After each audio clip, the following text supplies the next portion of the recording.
It's not only news, it's science breakthroughs. Tomorrow's technologies.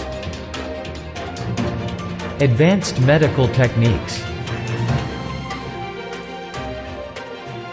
It's a glimpse into the future where we discuss artificial intelligence, earth and energy, enhanced humans, future society, health and medicine, space, robots and machines. Welcome to Science Bytes with Joe and Craig. Today is Thursday, April 30th, 2020. How many times, especially lately, have you heard that copper kills viruses?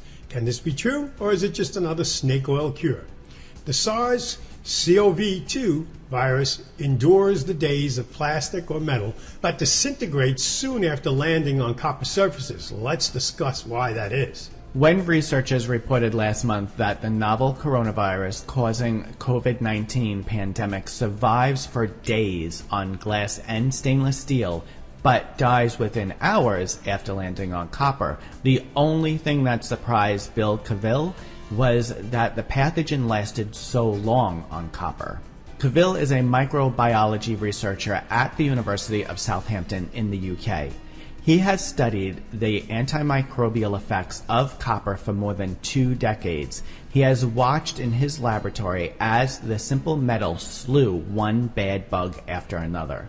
Cavill began with the bacteria that causes Legionnaire's disease and then turned to drug-resistant killer infections like methicillin-resistant Staphylococcus MRSA. He tested viruses that caused worldwide health scares such as Middle East Respiratory Syndrome or MERS and the swine flu H1N1 pandemic of 2009. In each case, copper contact killed the pathogen within minutes. I mean, it just blew it apart, he says. In 2015, Cavill turned its attention to the coronavirus 229E, a relative of the COVID-19 virus that causes the common cold and pneumonia. Once again, copper zapped that virus within minutes while it remained infectious for 5 days on surfaces such as stainless steel and glass. One of the ironies is people install stainless steel because it seems clean, and in a way it is. But the argument is, how often do you clean? We don't clean often enough. Copper, by contrast, disinfects merely by being there. Copper is some really cool stuff. I know. It's amazing. Cavill's work is a modern confirmation of an ancient remedy. For thousands of years, long before they knew about germs or viruses, people have known of copper's disinfectant powers. Michael G. Smith, a professor of microbiology and immunology at the Medical University of South Carolina who researches copper in healthcare settings, says, quote, "Copper is truly a gift from Mother Nature in that the human race has been using it for over 8 millennia, end quote. The first recorded use of copper as an infection-killing agent comes from Smith's papyrus, which is the oldest known medical document in history. The information is based on information that dates back as far as 3200 BC. As far back as 1600 BC, the Chinese used copper coins as medication to treat heart and stomach pain as well as bladder diseases. The seafaring Phoenicians inserted shavings of their bronze swords into battle wounds to prevent infection. For thousands of years, women have known that their children didn't get diarrhea as frequently when they drank from copper vessels and passed this information on to subsequent generations. So, the moral to this story is, copper is good. Yeah, we should get things cheaper again and go back to carrying pennies in our pocket, because every time we touched the pennies, we would kill any bacteria that was on our hands.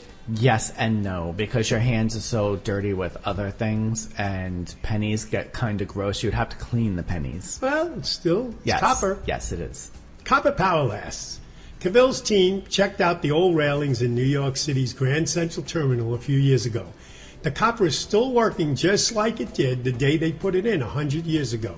This stuff is durable, and the antimicrobial effect still doesn't go away. Like pennies. Yes, like pennies, Joe. What the ancients knew, modern scientists and organizations such as the Environmental Protection Agency have confirmed.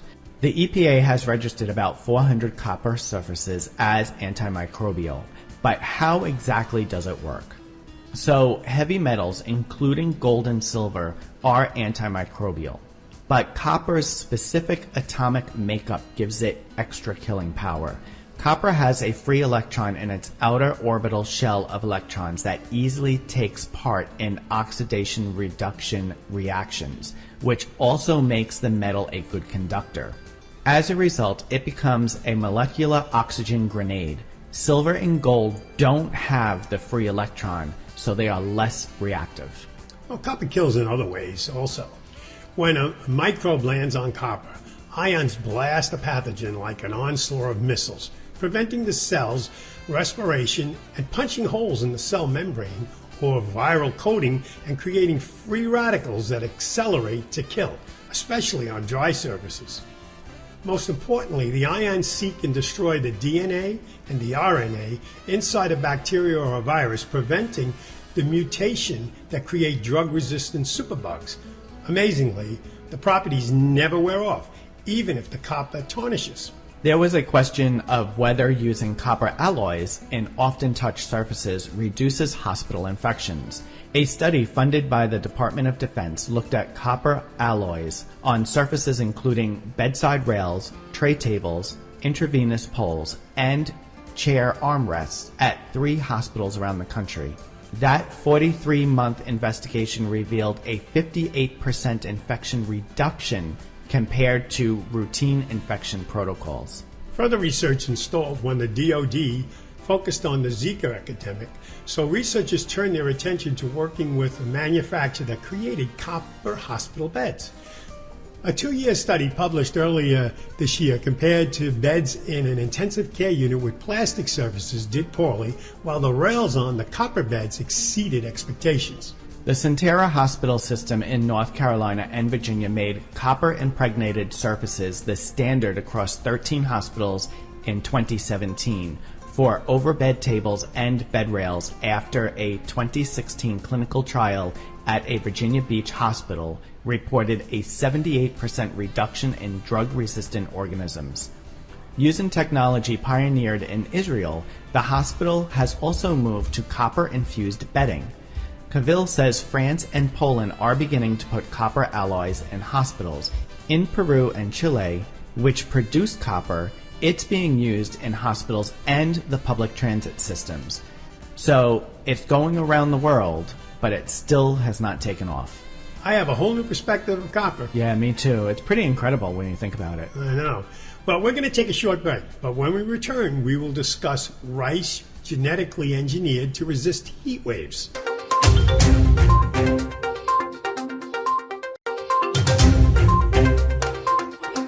As discussed before the break, scientists made rice genetically engineered to resist heat waves and can also produce up to 20% more grain.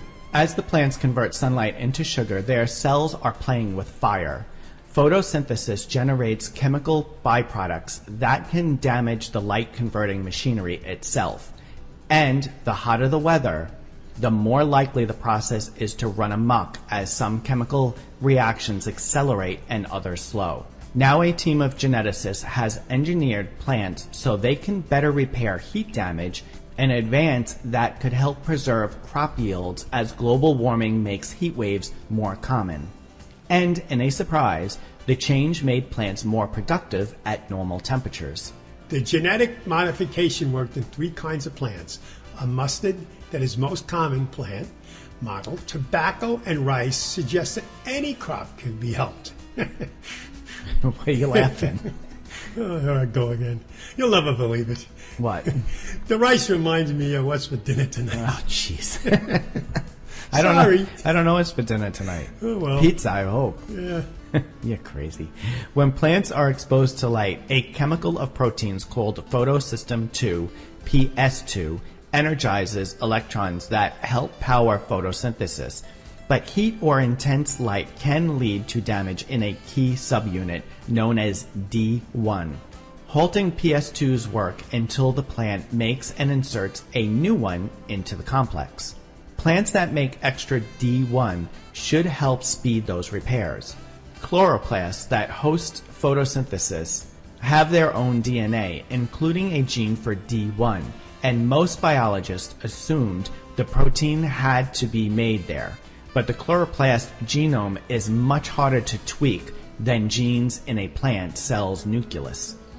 A team led by plant molecular biologists of the Chinese Academy of Science bet that D1 made by a nuclear gene could work just as well and be made more efficiently. The team found that modified seedlings could survive extreme heat in the lab that killed most of the control plants. This same gene also protected tobacco and rice. In transgenic rice planted in test plots yielded 8 to 10% more grain than control plants. The shock was what happened at normal temperatures. Engineered plants of all three species had more photosynthesis. Tobacco's rate increased by 48% and grew more than the control plants. In the field, the transgenic rice yielded up to 20% more grain. Anything of this potential is definitely going to be met by a lot of skepticism. There is still a lot of experiments to do before this can be approved for our use. Still, it's fascinating science. I can't wait to see what the next report comes out with sometime next year. Yeah, we'll follow this one. Now we're going to move on to things that we just can't stop thinking about. And this week, we can't stop thinking about the United States Police testing pandemic drones that monitor your temperature and your heart rate from the skies. This feels like taking a gigantic step into the future. In collaboration with drone manufacturer Dragonfly, the police department in Westport, Connecticut is testing pandemic drones. According to a press release, the drones' advertised capabilities are extensive.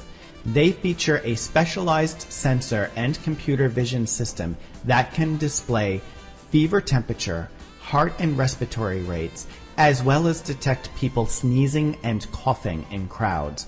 The drones don't even have to be close to identify the symptoms. The technology can accurately detect infectious conditions from a distance of 190 feet, as well as measure social distancing for proactive public safety practices. The idea behind all of this is to keep first responders and officers safe by minimizing contact with the public. Westport Chief of Police said, quote, "The Westport Police Department, along with the first responders around the world, are looking for effective ways to ease the spread of COVID-19 and keep their community safe. This technology does not only enhance the safety of our officers and the public, but the concept of using drones remains as a go-to technology for reaching the most remote areas with little to no manpower needed." End quote. Like most technologies, when they first arrive, this is exciting new tech and also scary in the science fiction movie sense when future governments monitor every citizen in the world. I don't know. This one, I didn't find, I mean, it's kind of cool, you know, using the drones and stuff, but I found it more disturbing than I did, like, wow, that's really cool. I don't know. It's almost like, Joe, a new wave of spying technology will descend upon us after this pandemic is finished.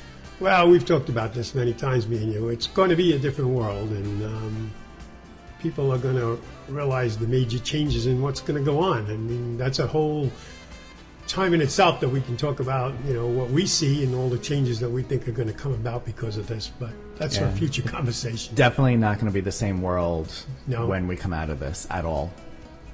Okay, that brings us to a close of another episode. So thanks for listening to the Science Bytes with Joe and Craig. We will be back again next week with a new episode, and you can find all our episodes on Science Bytes for free on all podcast platforms by searching Science Bytes with Joe and Craig. Joe and I are grateful to you, our listeners. Let us know how we're doing by leaving a review and giving our show a 5-star rating. It really helps to move up our ranking so more people can find us. Just go to Facebook and use the search and type in Science Bytes with Joe and Craig. On the left side, you'll see the reviews. Thanks again for listening, and we'll see you next week.